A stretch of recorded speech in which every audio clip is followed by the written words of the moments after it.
It's 2 a.m. You're lying in bed, phone face down on the nightstand, and your mind pulls up a conversation from 3 days ago like it's hitting replay on a video. Not the whole conversation, just one line.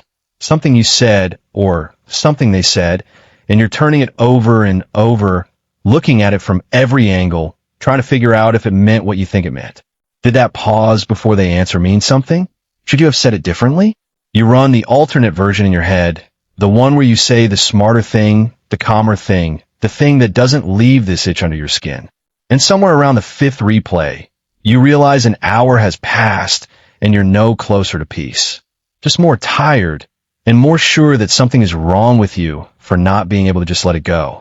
Nothing is wrong with you. What you're doing has a name, and it's more common than you'd think. It's usually called overthinking, but that word undersells it because what's actually happening is your brain treating a normal social moment like unfinished business, like a puzzle that has to be solved before it's safe to rest. Psychologists sometimes call this rumination, which just means repetitive, circular thinking about the same distressing thing without landing anywhere new. It's not reflection. Reflection moves you toward an answer. Rumination just loops. And if you're someone who does this, you've probably noticed it doesn't happen with every conversation. It happens with the ones where you felt exposed or unsure of where you stood or worried you might have upset someone. That's not a coincidence.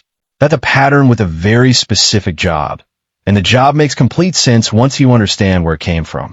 Most people who replay conversations at 2 a.m. didn't start doing this randomly. Somewhere earlier in life, being closely attuned to other people's reactions was necessary. Maybe you grew up in a house where a parent's mood could shift without warning, and reading the room wasn't a soft skill, it was survival. You learned to scan for tension before it became a problem.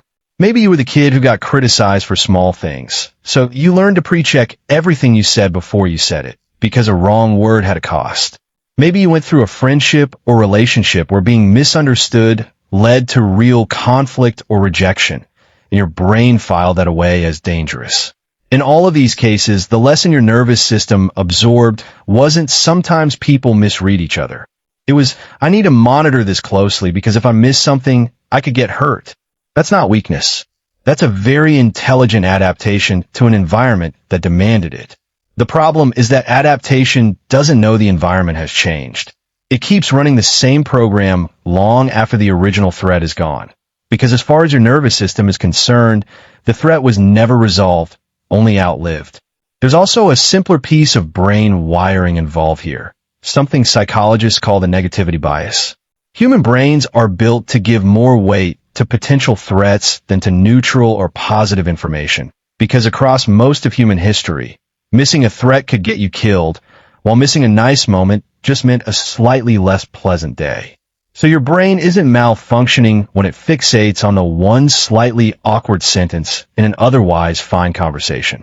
It's doing exactly what brains are built to do, just aimed at a social world instead of physical one. Once you know what to look for, you'll see this pattern show up far beyond just nighttime replays. One version of it is the after-text audit.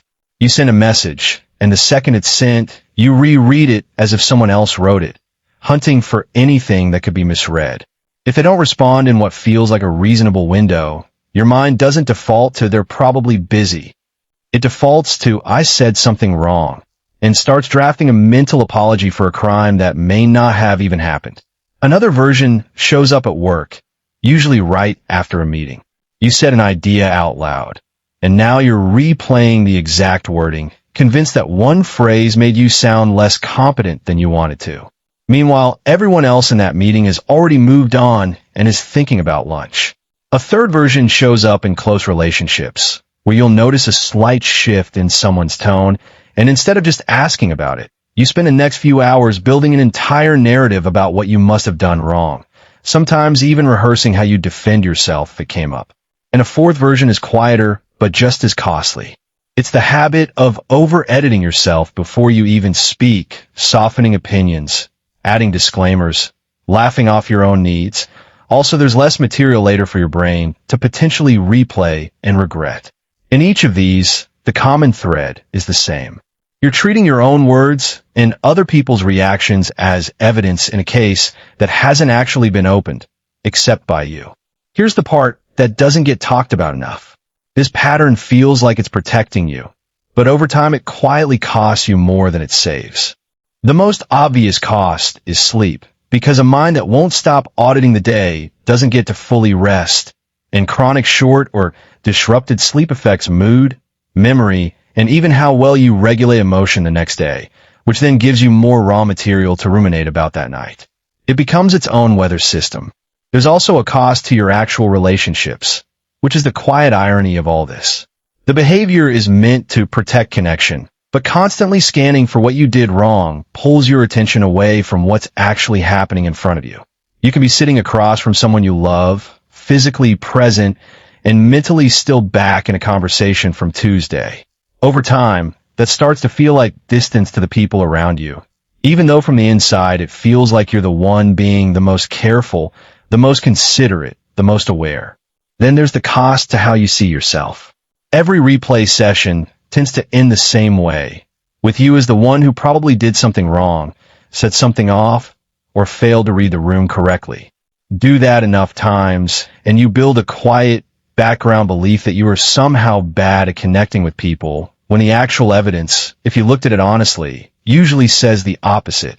It says you care enormously about getting it right. And finally, there's the cost of time and energy itself. Hours spent replaying a 5-minute conversation are hours not spent on anything that could have moved your life forward, and that adds up in ways that are easy to miss until you look back on a week or a year and wonder where it went. Here's the shift. It's an important one. None of this means you're broken or too sensitive or doomed to lie awake dissecting conversations forever. It means you developed a very specific skill, hypervigilance to social risk, at a time when you needed it, and that skill simply hasn't been updated to match your current life.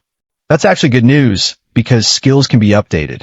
The first move isn't to force yourself to stop caring or to just let it go, which is advice that never works on a nervous system that's genuinely trying to keep you safe. The first move is just noticing the pattern while it's happening, catching yourself mid-replay, and being able to say, quietly, this is the loop, this is the old program, not new evidence. That single act of naming, it puts a small but real gap between you and the spiral. And that gap is where change actually starts. You're not trying to silence the part of you that pays close attention to people. That part has kept you kind, thoughtful, and attuned in ways that matter. You're just teaching it that it no longer has to run every interaction through a threat assessment to be safe. So here's something concrete to try the next time you catch yourself replaying a conversation at 2 a.m. Instead of asking, what did I do wrong, which sends your brain hunting for evidence of failure, try asking a different question.